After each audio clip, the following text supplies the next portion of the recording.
Welcome to the second video where I'm showing all of the cards that came in Dungeoneer Vault of the Fiends. Now in this video we're going to be going over the adventure cards, which are the brown backed cards that are purchased with Peril points. You see the red skull back there. Now there are two kinds of cards that are purchased with Peril. You have the encounter cards, which are red, and you have the Bane cards, which are gray. So first we're going to talk about the encounter cards, and there are two kinds you can play. Now these are played on your Dungeon Lord phase against your opponent. The first type is the monster. Second type is the trap. Okay, now the trap is an instant, so as soon as you play it, it gets discarded. Whereas monsters, if they're not defeated, they can stay, you get to keep them and use them again in a future attack. Alright, so the first trap we'll talk about is the Dimensional Snare. It costs 3 Peril points, and each trap card reminds you that traps affect all heroes on the same space. So if you're in the same space with your opponent, you may want to wait to play a trap on it, because it may affect you just the same. Now the Dimensional Snare, you have to test speed and get a 7 or better. That is the mid-range trap value in this set. And if your opponent fails, then they're going to take 1 wound, and you get to relocate them to any passage, and you treat this relocate effect as a warp, because there are cards that your opponent can play that will disregard that warp portion of this. Now if they succeed at their test, then they're going to gain 1 glory point. And down here it says, fragments of warp magic have escaped from the ethereal void. Now here we see Throngar, the Dwarven Runecaster. And you can tell him by that thing, I don't know what it's called, a cowl or whatever, and his beard, and he's being warped by this trap, this Dimensional Snare. Okay, so that's the first trap. The second one is the Gelatinous Blob, and it also has the mid-range threat of 7. It only costs 2 Peril points, and if your opponent fails, then this is going to inflict 1 wound, and they must discard a treasure card of their choice. So I believe I mentioned this in gameplay video where this came out once. But if you imagine this as if they fail, they're going to take damage, and that blob is going to suck one of their treasure cards back into itself. So that's why they lose one of the cards. But now if they succeed, the opponent may immediately play any 1 treasure card at no cost. So essentially it tried to get them, but they were able to not only evade the blob, but they were able to pull out a treasure item. So that's pretty neat. It says, "Give back my sword, you overgrown desert." So again, that's a very well played, that card is full of theme, I guess you could say. Here we have the Slithering Vines that cost 4 Peril points to play, and this is the toughest trap. It has an 8, the opponent needs to get 8 or better. Now if they fail, this is going to inflict 1 wound, and the opponent is relocated to an adjoining space. So imagine the vines grabbing them and pulling them into an adjacent space. Now, when you're moving like that to an adjoining space and it doesn't specify, then it can go through walls or doors, whatever. Now, if they do succeed, then they're going to gain 1 glory point. All right, we see here the Slithering Vines clutch and grab and pull, and most of all, tickle. Now, I'm not sure, but I don't think that is one of the heroes in the set. It could be, though. I could be mistaken. Actually, it does kind of look like Maluvius. Not Maluvius. I don't know. Anyway, let's move on to the Stun Ooze. And this only cost 1 Peril point to play. Now, this is the easiest trap. Its threat is only 6. And if they fail, they're going to inflict 1 wound and the opponent is tipped. Now when they're tipped, it just takes 1 movement point to untip them, but they can't do anything until they're untipped. Now if they succeed, they, as usual, will gain 1 glory point. And here we see it's getting kind of sticky in here. Now this is definitely the Beastmaster. You can see him. You can tell by his half helmet. All right.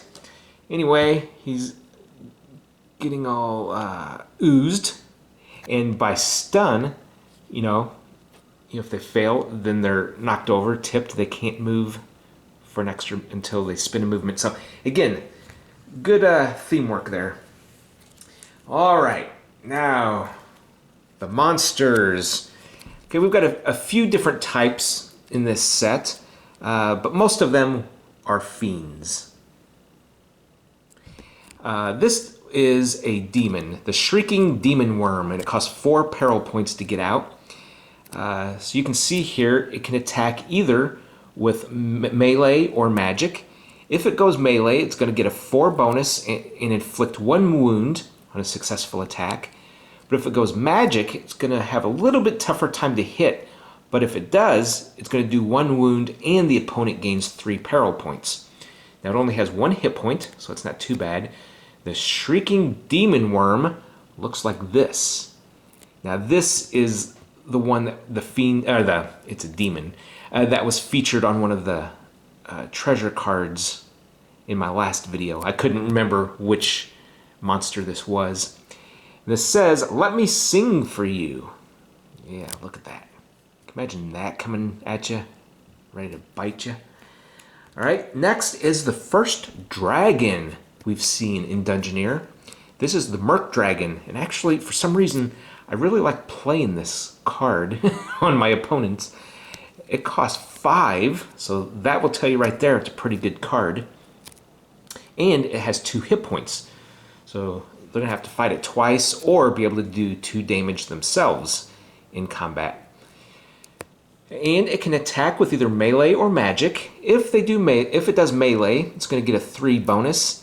And on a successful attack, it's going to inflict 1 wound, and the opponent must overcome a melee threat of 4 or take an additional wound. Now it can also do a magic attack where it would get a 4 bonus.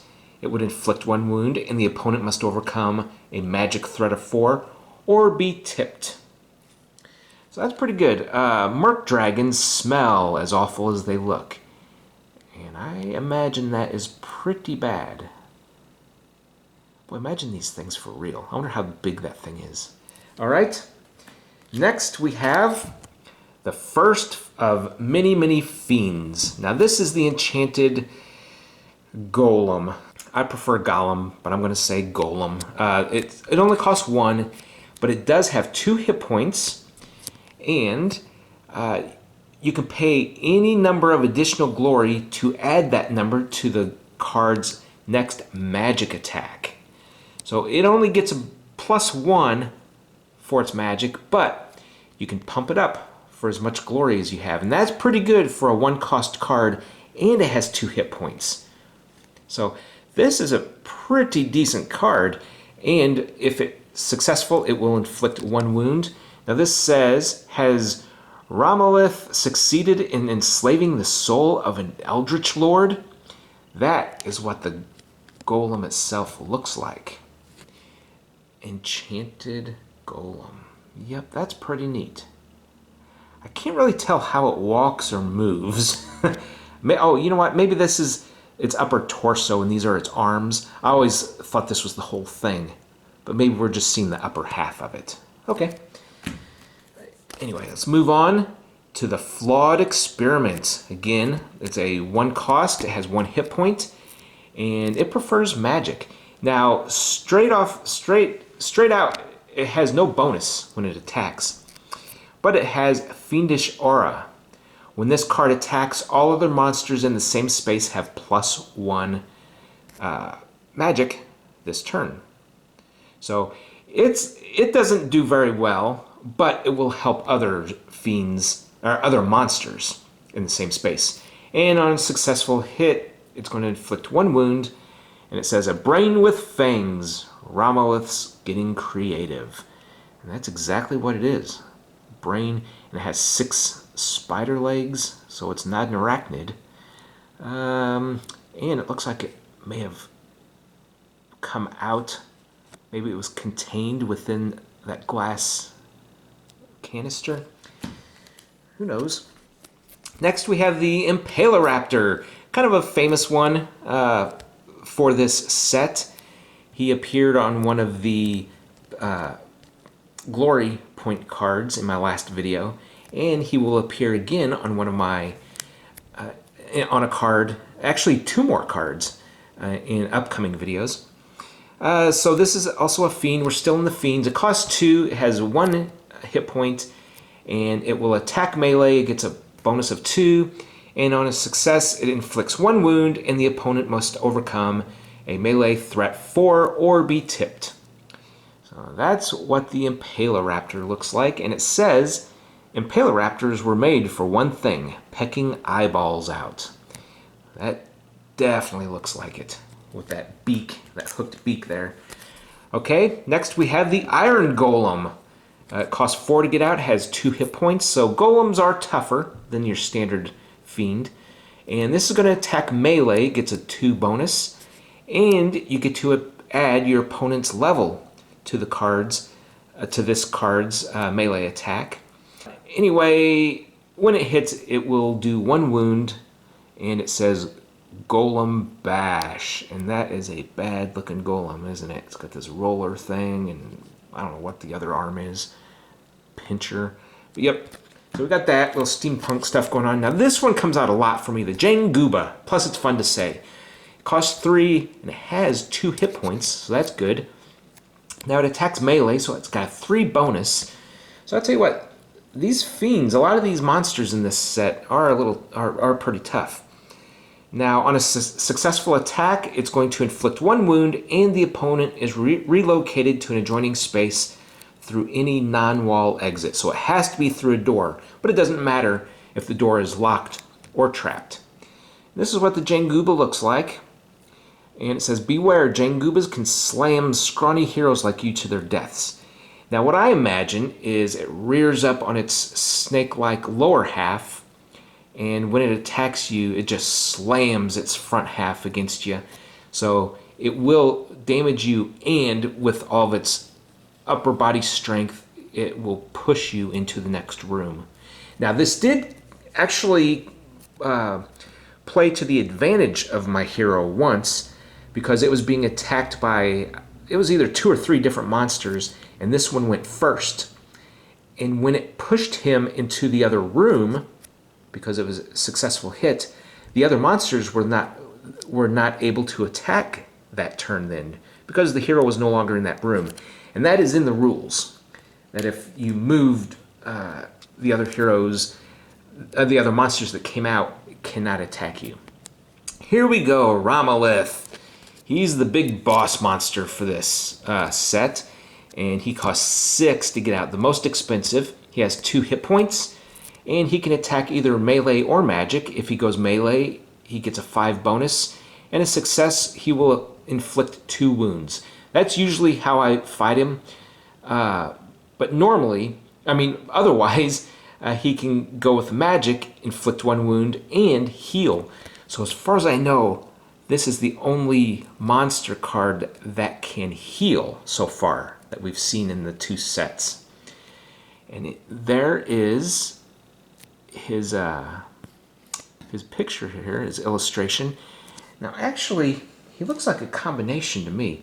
He has the long white beard that our hero Throngar has, and he has the half helmet that our Beastmaster has. And you know what? I also just noticed he has this thing coming out the back that looks like Maluvius, the Sentinel. He's got things coming out of his helmet. So I don't know if this is just a combination of like most of the other, or like all the heroes.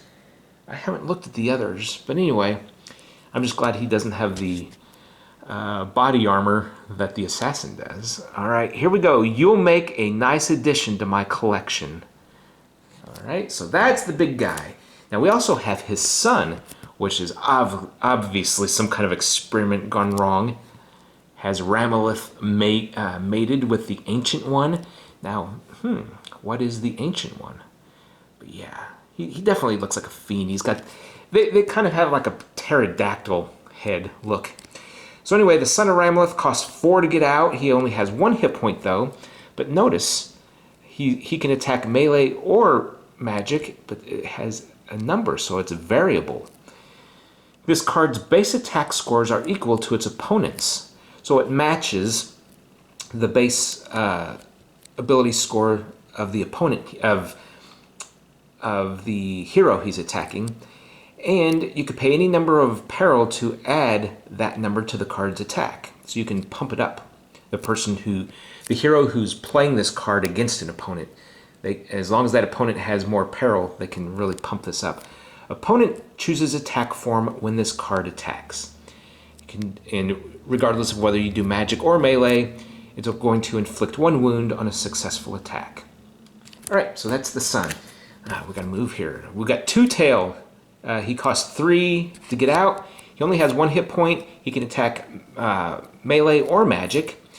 And this is neat, and you can see in the art, he has 2 tails.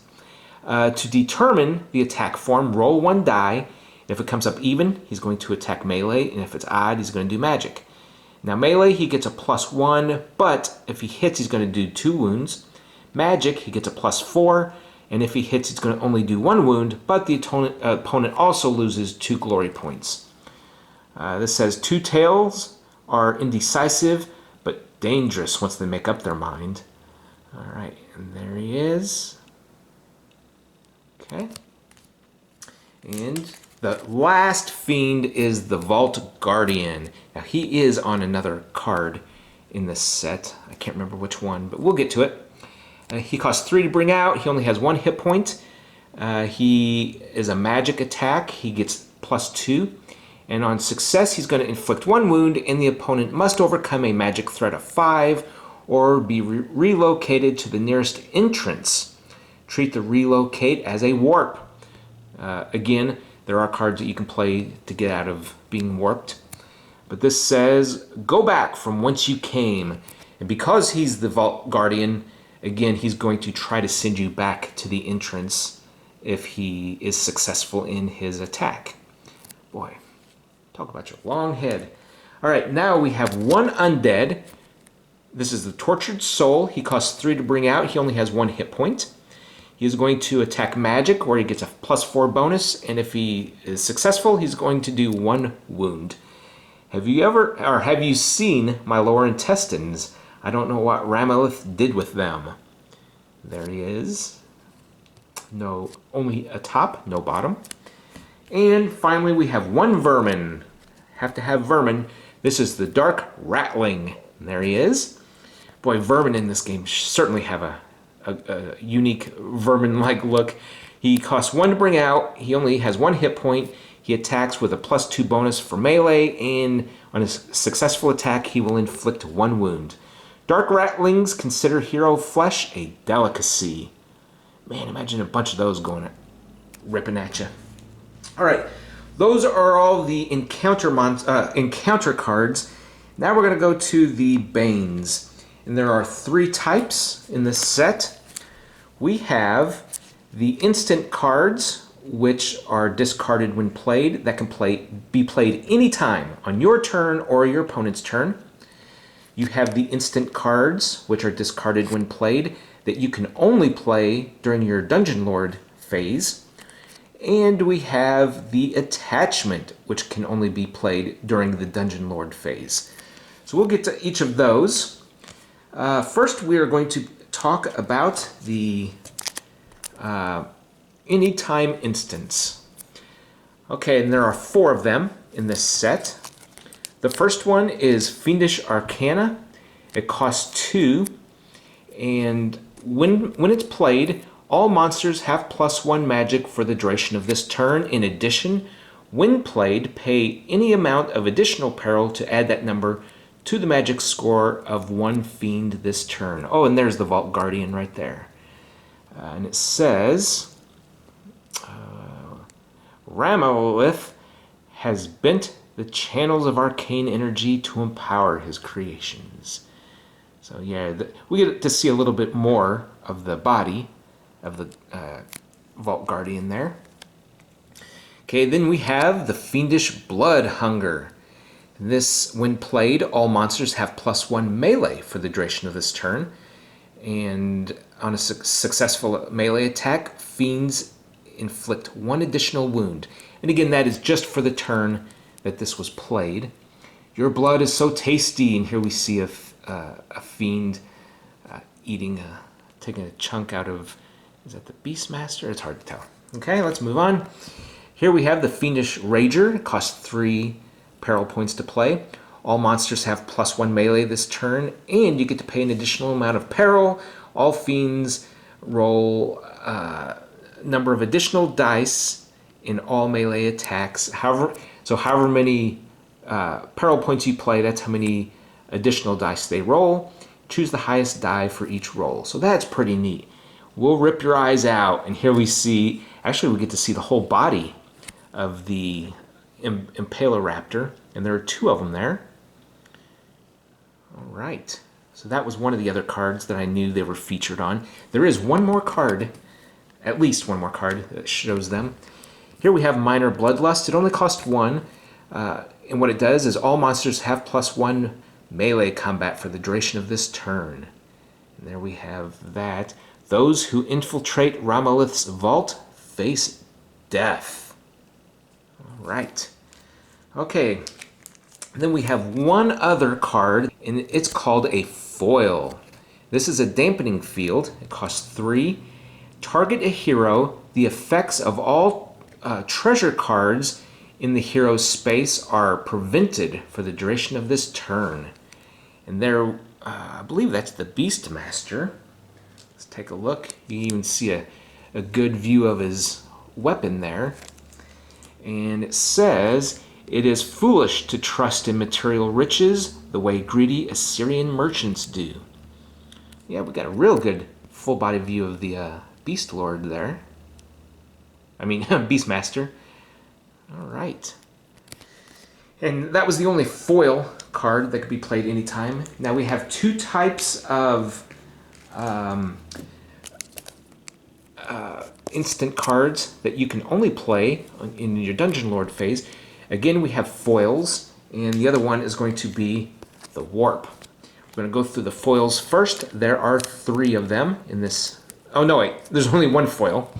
It's called Disruption. It costs 2 peril points. And when you play it, you prevent the effect of 1 boon or hero special ability for the duration of this turn. And your powers are failing you. So you see kind of coming out, disrupting whatever the hero was trying to do there. Okay, so now we have 2 shift type instants that you can play. They both cost 3 peril. One is a Dimensional Rift, one Planar Rifts. So the Dimensional Rift, swap the position of any 2 unoccupied dungeon map cards. They may be rotated. So map cards come out like this. That means you can either rotate them like this or like this. It doesn't specify how many degrees. Now the shift cards affect locations, which obviously this one does, and you'll see what this one does too in a little bit here. Oriella does not appreciate those who would tamper with the dimensions. So here we see, that looks like the vault entrance to me. Okay, so that was the first shift card. The second shift is called Planar Rifts. It costs 3 peril points. Swap the positions of any 2 dungeon map cards. They may be rotated. At least one of them must be occupied. Heroes do not move with the cards. So the card leaves, and another location appears, and the hero is like, what? What just happened? And it says, Oriella, the Queen of Dimensions, and the ruler of the ethereal void does not approve of your meddling. And again, we see the vault entrance, and maybe this is another. You know what? That might be the dimensional gate. I think that's what it's called, or dimensional rift. Anyway, so you've got the two locations switching. Okay, then we have 3 warp cards. Now these have to deal with moving heroes around. So the ethereal rip for 3 peril points, relocate a target hero in a room to any passage. Okay, and it says, I've seen a part of the ethereal void that would kill an ordinary hero. And you see the hero here, man, he's just being ripped. He's being ripped in the ethereal, going from one location to another, going from a room to a passage, more specifically. The second warp is called Gathering, and it costs 2 peril. Target a hero, and it's going to be the hero who pays this, and it cannot be yourself. Pay any number of peril to relocate that number of heroes to the target hero's location. Oh, okay. So you pick a hero, and then you play their peril points, and however many peril points you pay in addition to this cost, you relocate that number of heroes to the target hero's location. So you can actually move yourself on this one. And let's see, get over there. So here we show the assassin, and we've got the gnome illusionist, and is that it? Someone else? I'm not sure. Looks like a whole party there. All right, and finally we have Nudge. Costs 2 peril to play.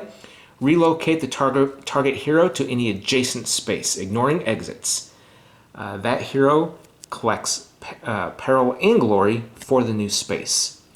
And here again we have the assassin, and she is being nudged by another hero, and she's being moved to an adjacent space.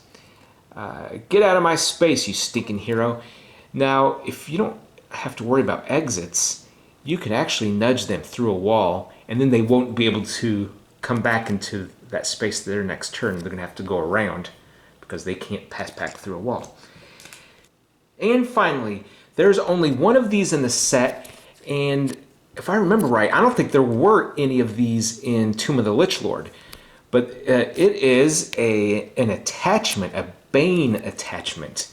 Now, you know, we've seen a few treasure card attachments. But this one costs 3. It's called Fiendish Stunner, and it attaches to an encounter monster. So that's pretty interesting. Now, if the monster, you know, dies, then I'm assuming this goes with it. But a lot of times the monsters don't die, or they may have 2 hit points or more, so they stick around. You know, they go in and out of the pack or your hand. Well, the pack. So I guess this would stay attached to that, and it's an enhancer. The attached monster gets +1 magic combat, and if it's a fiend, it also gains the following ability: that when it has a successful magic attack, the opponent is tipped. So, man, that's pretty interesting. It's almost like an experimental card. Let's see how this plays. So here we see a fiend, and it says, get down and stay down. So obviously it's a fiend that has Fiendish Stunner, because in addition to wounding it, it has tipped that hero. All right, and that is the last peril point card in this set. So come back for my 3rd video, which will be posting soon, and I will be going over more cards. Thanks for watching.